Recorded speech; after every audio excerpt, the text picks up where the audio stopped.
నమస్తే. ప్రస్తుతం మనతో పాటు సీనియర్ జర్నలిస్ట్ దాము బాలాజీ ఉన్నారు. ఆయనతో మాట్లాడదాం. నమస్తే సార్. నమస్తే. సార్ ఇప్పుడు ప్రస్తుతం కేజ్రీవాల్ జైల్లో ఉన్నారు. ఆయనకి బెయిల్ వచ్చే తరుణంలో మళ్ళీ ఒక కేసు వేయబోతున్నారు. ఆయనకు బెయిల్ రాకుండా చేయబోతున్నారు అని చెప్పేసి అంటున్నారు. సో ఎలాంటి కేసు సార్? కేజ్రీవాల్కి సుప్రీంకోర్టు బెయిల్ ఇచ్చే అవకాశాలు ఎక్కువగా కనబడినాయి. అది ఆల్రెడీ మనం చెప్పుకున్నాం. ఎందుకంటే కేజ్రీవాల్ అరెస్టును తను అరెస్ట్ చేసిన పద్ధతిని, టైమింగ్ని ప్రశ్నిస్తూ ఆయన సుప్రీంకోర్టుకి వెళ్ళాడు. ఆల్రెడీ కింది కోర్టు స్పెషల్ కోర్టుకి వెళ్ళాడు, రౌసవని కోర్టుకి, తర్వాత హైకోర్టుకి వెళ్ళాడు, తర్వాత సుప్రీంకోర్టుకి వెళ్ళాడు. సుప్రీంకోర్టు ఏం మాట్లాడిందంటే కేజ్రీవాల్ మీద ఈ పెట్టిన కేసు ఎప్పుడో 2022 ఆగస్టులో పెడితే ఇప్పుడు ఎందుకు అరెస్ట్ చేశారు? మామూలుగా అయితే పిఎంఎల్ఏ చట్టం, prevention of money laundering act చట్టం ప్రకారం 365 డేస్లో కేసుని మీరు కంప్లీట్ చేయాలి. మీరు అది చేయకుండా ఎలక్షన్ ముందుకు ఎందుకు ఆయన చేయాల్సి వచ్చింది అంటే వీళ్ళు ఆయన అనేక సార్లు 9 సార్లు పిలిస్తే రాలేదు అని. 9 సార్లు పిలిస్తే రాకపోతే అరెస్ట్ చేయాల్సిన పరిస్థితి ఏమైనా ఉందా, వేరే మార్గాలు లేవా అనేది కూడా సుప్రీంకోర్టు అడిగింది. కేజ్రీవాల్ కూడా ఎవరినైనా పంపించి ఉండొచ్చు, వర్చువల్గా నన్ను విచారించి ఉండొచ్చు, ఏ రకమైన ఆధారాలు లేకుండా నన్ను కావాలని ఎన్నికల్లో నన్ను పార్టిసిపేట్ చేయనీయకుండా మోడీ ప్రభుత్వం ఇచ్చేసిందని చెప్పింది. అది నిజం కూడా. కేజ్రీవాల్ చెప్పిన ఆరోపణలు వాస్తవం ఉంది. ఎందుకంటే కావాలనే టైం చూసి ఇప్పుడు అరెస్ట్ చేశారు. ఎందుకంటే నేషనల్ వైడ్గా కేజ్రీవాల్కి కొంత నార్త్ ఇండియాలో బలం ఉంది. ఆల్రెడీ ఢిల్లీలో ప్రభుత్వం ఏర్పాటు చేశారు, పంజాబ్లో ప్రభుత్వం ఏర్పాటు చేశారు, గుజరాత్లో 14% ఓట్లు వచ్చాయి, గోవాలో 2 అసెంబ్లీ సీట్లు ఉంటాయి. ఇలాగా కేజ్రీవాల్కి నార్త్ ఇండియాలో బలం ఉంది. మిస్టర్ క్లీన్ ఇమేజ్ ఉంది ఆయనకి. తర్వాత ఆయన బీజేపీ కంటే కూడా స్ట్రాంగ్ హిందుత్వవాది. ఇవన్నీ ఉన్నాయి కాబట్టి ఆయన ఎదుర్కోవాలంటే ఓన్లీ అవినీతి కేసులు ఆయన ఇరికిచ్చి దీంట్లో పెడదాము అన్న ఇది కనిపిస్తుంది క్లియర్గా ఆ కేసుని. ఎందుకంటే నేను డీప్గా స్టడీ చేసే కాబట్టి నాకు కూడా క్లియర్గా ఇది అనిపిస్తుంది. సో అందుకని కవితను కూడా అరెస్ట్ చేయడం అన్నమాట. యాక్చువల్గా అదే కేసులో ఇన్వాల్వ్ అయిన శరత్ చంద్రారెడ్డి అప్రూవల్ మారాడు. ఆయన దగ్గర 55 కోట్లు ఎందుకు తీసుకున్నారు? మరి అతను కూడా ముద్దాయి కదా. ఒక ముద్దాయి దగ్గర మేము ఫండ్ తీసుకోమని చెప్పాలి కదా బీజేపీ, మరి ఎందుకు 55 కోట్లు తీసుకుంది? అక్కడే క్లియర్గా అర్థమవుతుంది. అంటే వాళ్ళని బెదిరించి, వాళ్ళని టార్చర్లు పెట్టి, చాలామందిని అప్రూవల్ మార్చి, అప్రూవల్ స్టేట్మెంట్లు మీద ఆధారపడి వీళ్ళని అరెస్ట్ చేస్తున్నారు అన్న ఇది మనకి ప్యాటర్న్ మొత్తం ఈడీ కేసులు చూస్తే మనకు అర్థమవుతుంది. ఈవెన్ వివేకానంద రెడ్డి కేసులో కూడా అదే జరిగింది. అతన్ని వీళ్ళందరినీ బెదిరించారు, కొట్టారు, టార్చర్ చేశారు, నెలల తరబడి పెట్టుకున్నారు ఢిల్లీలో. సో వీళ్ళందరూ కోర్టులో కూడా కేసులు వేశారు దాని మీద, సిబిఐ మీద. సో సిబిఐ అయినా, ఈడీ అయినా, ఎన్ఐఏ అయినా, ఇవన్నీ నేషనల్ ఇన్వెస్టిగేటివ్ ఏజెన్సీలు అంతా కూడా కేంద్ర ప్రభుత్వంలో ఏ పార్టీ ఉంటుందో ఆ పార్టీకి అనుగుణంగా పనిచేస్తున్నారన్న విమర్శలు ఎప్పటి నుంచి ఉన్నాయి, మనకి చూస్తున్నా కూడా అది కనిపిస్తూ ఉంది. సో ఆ యాంగిల్లో కేజ్రీవాల్ అరెస్ట్ను ప్రశ్నించిన సుప్రీంకోర్టు. రెండోది సెక్షన్ 19 ఆఫ్ పిఎంఎల్ఏ చట్టంలో 19 సెక్షన్ ప్రకారం ఎవరి మీదైనా కేసు పెడితే అతను నేరం చేశాడని ప్రూవ్ చేయాల్సిన బాధ్యత ఇన్వెస్టిగేటివ్ ఏజెన్సీ మీద ఉంటుంది. అదే సెక్షన్ 45 ప్రకారం బెయిల్ ఇవ్వాలంటే మాత్రం నేను నేరం చేయలేదని ప్రూవ్ చేసుకోవాల్సిన అవసరం ముద్దాయి మీద ఉంటుంది. సో ఈ 2 తేడాను కూడా సుప్రీంకోర్టు చెప్పింది. అందుకనే బెయిల్ కోసం ఆయన కేజ్రీవాల్ ట్రై చేయలేదు. కేజ్రీవాల్ అరెస్టును మాత్రం ప్రశ్నించాడు. ఇప్పుడు అరెస్ట్ని గురించి ప్రశ్నించాడు అంటే తెలివిగానే కేజ్రీవాల్ చేశాడు. ఎందుకంటే అరెస్టుని ఎందుకు చేశామనేది ప్రూవ్ చేసుకోవాల్సిన బాధ్యత ఈడీ మీద ఉంటుంది. సో అందుకని ఇప్పుడు సుప్రీంకోర్టు ఏంటంటే ఎన్నికల ముందు ఆయనకి మధ్యంతర బెయిల్, రెగ్యులర్ బెయిల్ కూడా కాదు, మధ్యంతర బెయిల్ ఇవ్వడానికి నేను రెడీ అయ్యామని అన్నట్టుగా చెప్పింది. దాన్ని ఎలా అడ్డుకోవాలన్న ప్లాన్ ఇప్పుడు బీజేపీ వేసింది. సో దీనికి కేజ్రీవాల్ మీద ఇంకొక వేరే కేసు పెట్టాలన్న ప్లాన్తో బీజేపీ ఒక పావు కదిపింది. అదేంటంటే ఢిల్లీ లెఫ్టినెంట్ గవర్నర్ అంటారు. ఢిల్లీకి రెగ్యులర్ గవర్నర్ ఉండరు, లెఫ్టినెంట్ గవర్నర్ ఉంటారు. ఆ గవర్నర్ వికే సక్సేనా.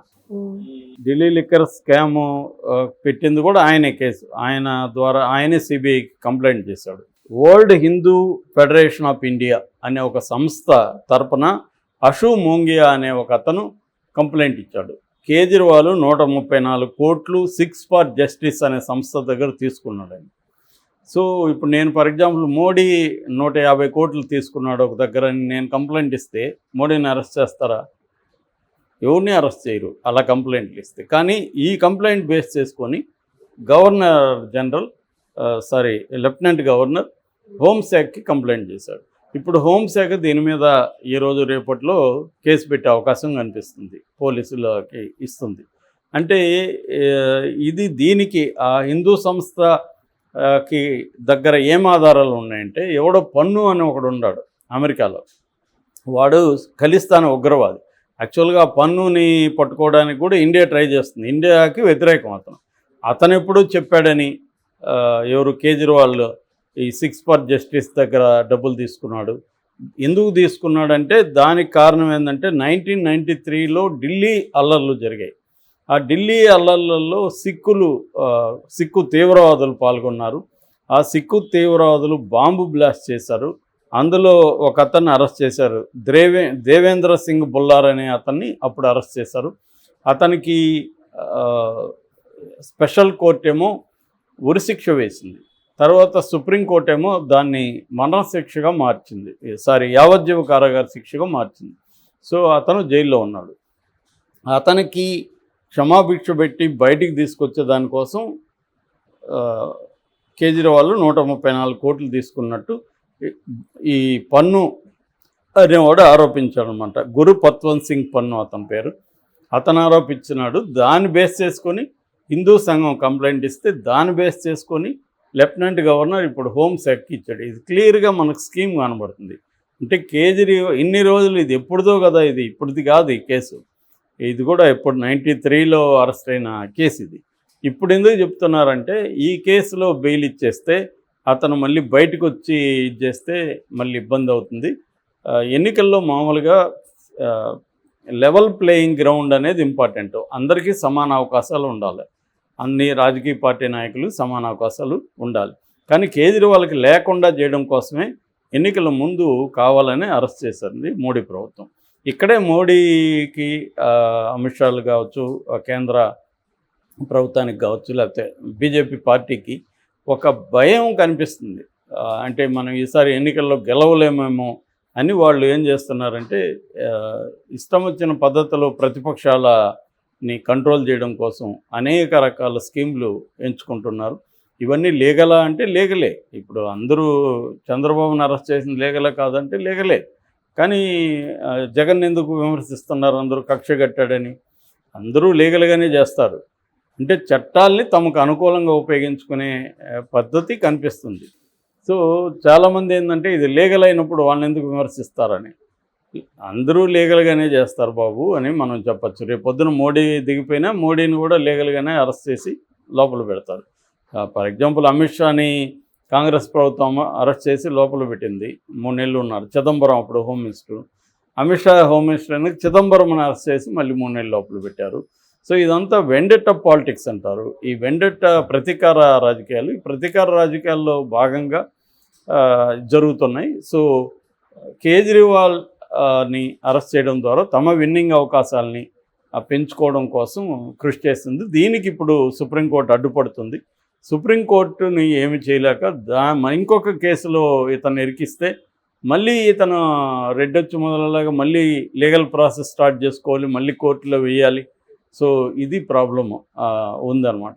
మరి ఇప్పుడు ఒకవేళ ఈ కేసులో ఏమైనా అరెస్ట్ చేస్తారంటే ముందస్తుగా సుప్రీంకోర్టుకి ఆ కేసులో నన్ను ఎలక్షన్ల వరకు అరెస్ట్ చేయొద్దని ఏమన్నా వెళ్తాడా కేజ్రీవాల్? వెళ్ళే పాసిబిలిటీ అయితే ఉంది. సో ఎందుకంటే పర్పస్ అది కదా, ఎన్నికల కోసం ఆయనకి లెవెల్ ప్లేయింగ్ గ్రౌండ్ ఉండాలని కదా బెయిల్ ఇస్తున్నారు.